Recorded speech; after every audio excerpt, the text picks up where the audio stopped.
Welcome to Kenton Teaches. Enjoy the video. You start by cleaning and organizing your data so it actually represents what you want to show. Remove non-numeric entries and obvious errors, then compute min, max, and the range. This tells you how wide each bin must be. Next, choose the bin strategy. Use 10 bins, Sturge's formula, or a custom width like 5 units based on your data spread.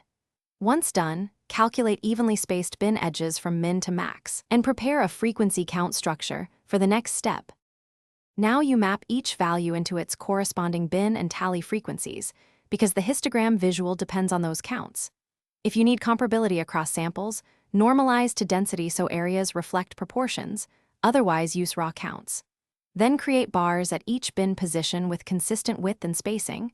Choose colors and add axis labels and tick marks to clarify units and counts.